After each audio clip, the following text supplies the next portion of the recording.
neza uyu munsi tugiye kuganira ku ngingo ikomeye cyane mu buzima bwa Kristo, ingingo ivuga kwizera. Ese kwizera ni iki? Kuki ari ingenzi? Kandi wabigenza ute ngo ugire kwizera gukomeye? Reka tubirebere hamwe. Dusome mu Baheburayo ibice 11 umurongo wa mbere atubwira kwizera. Ni ukwizera udashidikanya ibyiringirwa, ni icyemezo cy'ibintu tutareba. Haleluya.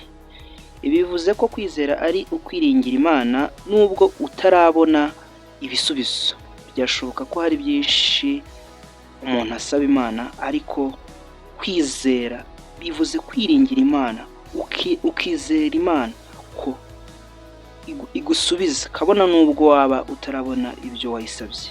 Kwizera si amagambo, ni ukwizera ibyo Imana yavuze, ibyo itanga mu isezeranya abantu bayo, nubwo ibyo bintu byaba bikugowe, intambara ari nyinshi, ibibazo ari byinshi, ariko ugahitamo kuba wakiringira Imana.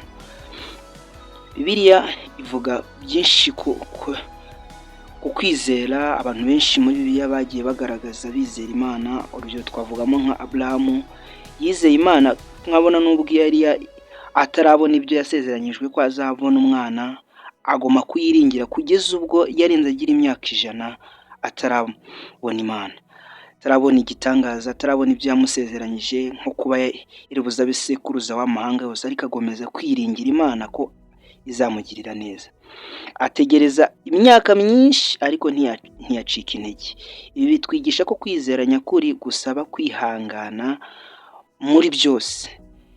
Niba ushaka kwizera gukomeye, kora ibi bintu bikurikira. Icya mbere, nk'Umukristo ugomba gusoma Bibiliya buri munsi, ugatangira gake gake usoma igice kuri giceya, ukirinda gukora byinshi cyane, gusoma byinshi kugira ngo utabasha kuba wacika intege. Ugahoraho buri munsi akaba ari gahunda yawe.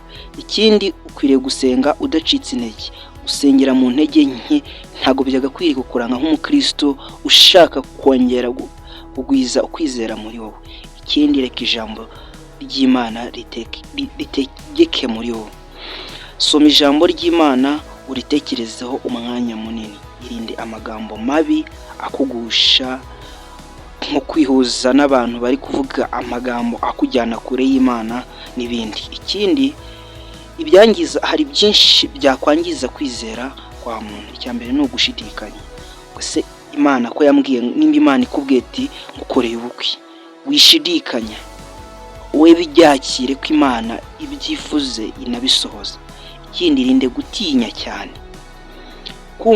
Kumva abantu benshi barushaho gusaba Imana ikabasezeranya, ariko ntibabashe kuba bakagwiza kwizera, ntibarusheho gukomera.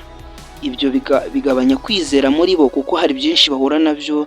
Nimba Imana igusezeranyije ko igiye kuguha ibyo kurya, wahura n'inzara ukagabanya kwizera, bityo bikasubiza kure igisubizo cyawe.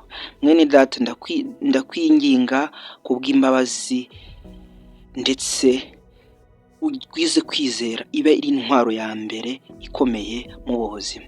Niba wizeye Imana by'ukuri, ntuzacike intege, uzabona ibisubizo igihe cyose wahamije mu kwizera kwawe. Reka dufatanye mu gusenga Imana twese hamwe, kugira ngo Imana ikomeze itugwishirize kwizera. Mana Data, uri Imana yo kubaho, turagushimye, turaguhimbaje ko watwemereye. Nyagasani Imana, twigiye hamwe ko ijambo kwizera ari ikintu gikomeye cyane, ndetse twize uburyo kwizera dukwiriye kubaho nk'Abakristo, tugendera mu kwizera mu buzima bwa buri munsi. Ariko Nyagasani Imana, tudashobojwe nawe Data, bene Data badashobojwe nawe nta kintu twabasha kwigezaho. Niyo mpamvu Nyagasani Mwami Imana, tugusabye ngo twoherereze Mwuka Wera adushoboze kwizera ibyo wadusezeranyije Mwami, kuko Mwami umubi aduca intege mu buzima, agatuma tutabasha kuba twakagera ku byo twizeye. Data mwiza nuburuke utubashishe mu buzima bwa buri munsi, uko niko dusabye twizeye mu izina rya Yesu Kristo umwami wacu n'umukiza, amen. Ndabashimiye nabashije kubana nanjye muri iki kiganiro. Niba wakunze ibyo dukora, ntibagirwe gukanda like, share, comment ndetse na subscribe kugira ngo amasomo yose tuzaducisha kuri YouTube channel ajya kugeraho, kandi byaba byiza usangije na mugenzi wawe. Murakoze, ciao ciao, nawe utaha.